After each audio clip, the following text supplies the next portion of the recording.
এখানে অনার্সের ছাত্র আছেন, ছাত্রী বোনেরা আছেন, প্রথম বর্ষের বাইরেও দ্বিতীয় বর্ষের শিক্ষার্থীরা রয়েছেন। এখানে সম্মানিত অতিথিবৃন্দ অত্যন্ত গুরুত্বপূর্ণ বক্তব্য রেখেছেন। কলেজের প্রিন্সিপাল সহ বিশেষ অতিথিবৃন্দ, প্রধান বক্তা, বিশেষ বক্তা সহ অনেকেই কেন আমাকে ছাত্রদল করতে হবে বা আমরা করি বা করেছি, এই ব্যাখ্যাগুলো তাদের বক্তব্যের মাঝেও তুলে ধরেছিলেন। আমি সবাইকে আন্তরিকভাবে মোবারকবাদ জানাই, ধন্যবাদ জানাই এবং অভিনন্দন জানাই। বিশেষ করে এই প্রজন্মের নেতা, আমাদের লক্ষ্মীপুরেই যার বাড়ি, যিনি ছাত্রদল কেন্দ্রীয় সহ সভাপতি জিয়াউদ্দিন বাসিত, তিনি জগন্নাথ বিশ্ববিদ্যালয়ের ছাত্র হলেও সারা বাংলাদেশ ব্যাপী ছাত্রদলকে সুসংগঠিত করার পেছনে তার একটা ত্যাগ, তার একটা শ্রম রয়েছে। তার বক্তব্যের মধ্য দিয়ে এই নবীন ছাত্ররা কেন আজকে আমাদের জাতীয়তাবাদী ছাত্র দলে এখানে সম্পৃক্ত হবে এবং ছাত্রদলের রাজনীতিতে অংশগ্রহণ করবে, তার রাজনৈতিক বিশ্লেষণ এবং এই যুগের এই সময়ের জন্য সে তার বক্তব্যটা খুব পরিষ্কারভাবে তুলে ধরেছে। আমি তাকে বিশেষভাবে ধন্যবাদ জানাই, আন্তরিকভাবে মোবারকবাদ জানাই।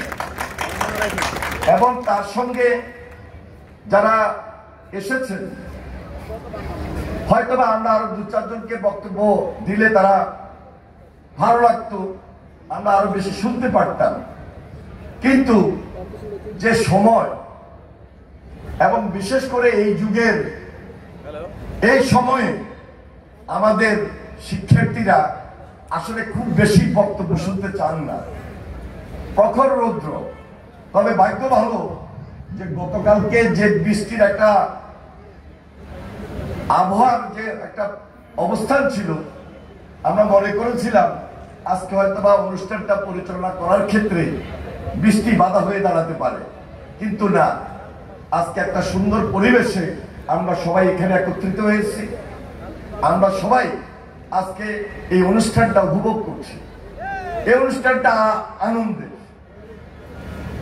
এই অনুষ্ঠানটা নবীন ছাত্রদের জন্য, ছাত্রীদের জন্য, শিক্ষার্থীদের জন্য, তাদের উচ্ছ্বাস, তাদের উদ্যম এবং তাদের মেধা শক্তি হলো আমাদের শক্তি, এবং এটাই হলো জাতীয়তাবাদী ছাত্র দলের শক্তি।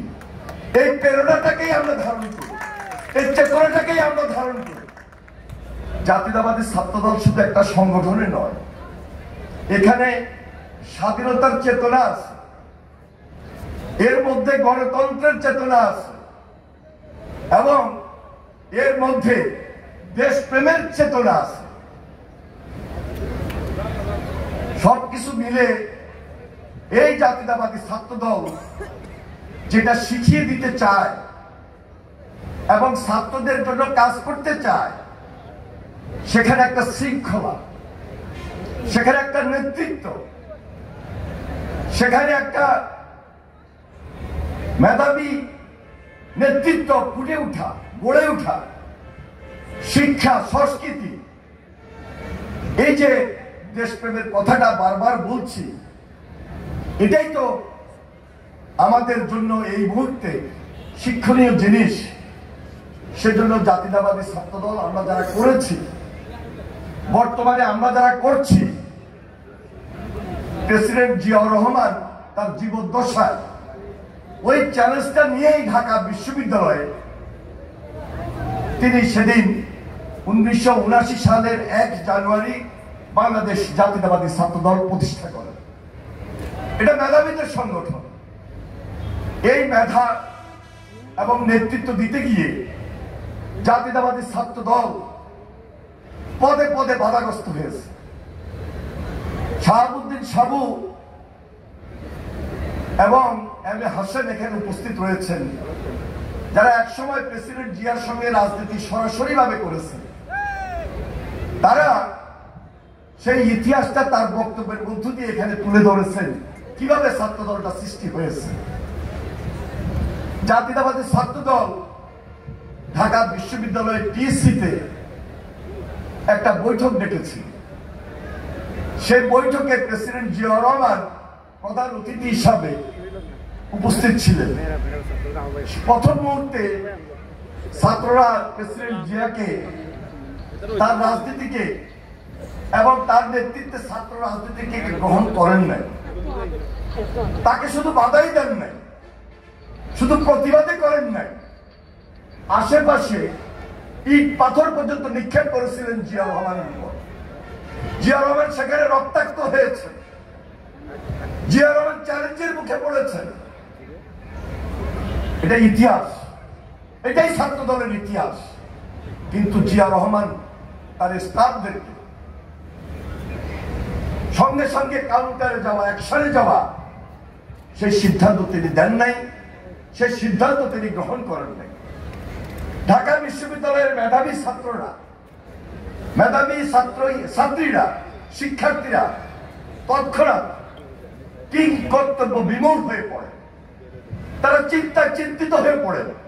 একজন প্রেসিডেন্ট এত উদার হতে পারে, একজন প্রেসিডেন্ট এত জনপ্রিয় হতে পারে হঠাৎ করে। তিনি খালকাটা কর্মসূচি করেই গ্রামে গ্রামে শুধু জনপ্রিয় হয়েছেন তা কি? শুধু তিনি ছাত্রদের মাঝে কিভাবে জনপ্রিয় হলেন? এটাই ছিল হিস্ট্রি, এটাই ছিল ইতিহাস। তৎক্ষণাৎ ঢাকা বিশ্ববিদ্যালয়ের শিক্ষার্থীকে নিয়ে বসেন, শিক্ষকদেরকে নিয়ে বসেন, আলোচনা করেন এবং আলোচনার এক পর্যায়ে ছাত্ররা তার কাছে মাপ চেতে আসে, ক্ষমা চেয়েছেন। প্রেসিডেন্ট জিয়া উদার মনোভাব নিয়ে, উদার মন মানসিকতা নিয়ে সবাইকে একসঙ্গে করে সেদিন থেকে জাতীয়তাবাদী ছাত্র দল গঠন করেন এবং সৃষ্টি করেন এবং ওই মেধাবীদেরকে দিয়েই ছাত্র দলের নেতৃত্ব দেন। এই ছাত্র দল ৭৯ থেকে আজকে পর্যন্ত ৫০-এর অধিক, এই যে সময়টা, এই সময়টা আমরা সারা বাংলাদেশে এক একজন এক এক সময় এক এক নেতৃত্বের মাধ্যমে সারা বাংলাদেশের সর্ববৃহৎ ছাত্র সংগঠন হিসাবে আমরা আত্মপ্রকাশ করেছি, এখনো কাজ করছি এবং কাজ করে যাব। বিগত জুলাই আন্দোলন, শুধু জুলাই আন্দোলনেই ছাত্র দলের শুধু ভূমিকা ছিল না। ৯ বছর দেশের বেগম খালেদা জিয়ার নেতৃত্বে, শুধু ছাত্রদের নেতৃত্বে বেগম খালেদা জিয়ার সঙ্গে থেকে আমরা স্বৈরাচার এরশাদ বিরোধী আন্দোলন করেছি ঢাকা বিশ্ববিদ্যালয়কে। এবং সে সময় সারা বাংলাদেশের যতগুলো শিক্ষা প্রতিষ্ঠান ছাত্র সংসদ নির্বাচন হয়েছে, এককভাবে বাংলাদেশ জাতীয়তাবাদী ছাত্র দল সাধারণ এই মেধাবী শিক্ষার্থীদের সমর্থন নিয়ে সেখানে নির্বাচিত হয়েছে। গত ১৭টা বছর এই ছাত্র দল আসলে প্রকৃত ছাত্র রাজনীতিটা গড়ে তুলতে পারে নাই, কারণ তারা প্রতিনিয়তই ফ্যাসিস্টের বিরুদ্ধে প্রতিবাদ মুখর ছিল। তারা লড়াই করেছে, তারা সংগ্রাম করেছে, তারা অত্যাচারিত হয়েছে, নির্যাতিত হয়েছে, গুমের শিকার হয়েছে, খুনের শিকার হয়েছে। ১৪২ জন শুধু এই জুলাই আন্দোলনে খুনের শিকার হয়েছে, শহীদ হয়েছে। আর ১৭ বছরে তো আমি যদি বলি ১৭,০০০ কম হবে না। হাজার হাজার নেতা কর্মী বিভিন্ন ভাবে ক্ষতিগ্রস্ত হয়েছে। কিন্তু এই যুগের সঙ্গে বর্তমানে তাল মিলিয়ে ছাত্র দলকে নতুন ভাবে চালাতে হবে, চলতে হবে। আইটির যুগ, বিজ্ঞানের যুগ, সোশ্যাল মিডিয়ায় আমার ছাত্র বোনেরা, ছাত্রী বোনেরা, ছাত্র ভাইয়েরা কি দেখতে চায়, এই তথ্যগুলো খুব দ্রুত তাদের মাঝে পৌঁছে দিতে হবে। এটা বর্তমান যারা ছাত্রদল পরিচালনা করছেন, কেন্দ্র থেকে শুরু করে প্রত্যেকটা ইনস্টিটিউট, প্রত্যেকটা ইউনিটে এটা বর্তমানে তাদের নৈতিক কাজ হয়ে দাঁড়িয়েছে। আরেকটি ছাত্র সংগঠন ছিল, তাদেরকে হেলমেট বাহিনী বলা হয়। ছাত্রদল কখনো সেই আলোকে রাজনীতি করে নাই এবং সে আলোকে রাজনীতি করার কোন সুযোগও নাই, যেহেতু বর্তমানে বিএনপির ভারপ্রাপ্ত চেয়ারম্যান জনাব তারেক রহমান খুব কাছ থেকে ছাত্রদলকে পরিচালনা করেন।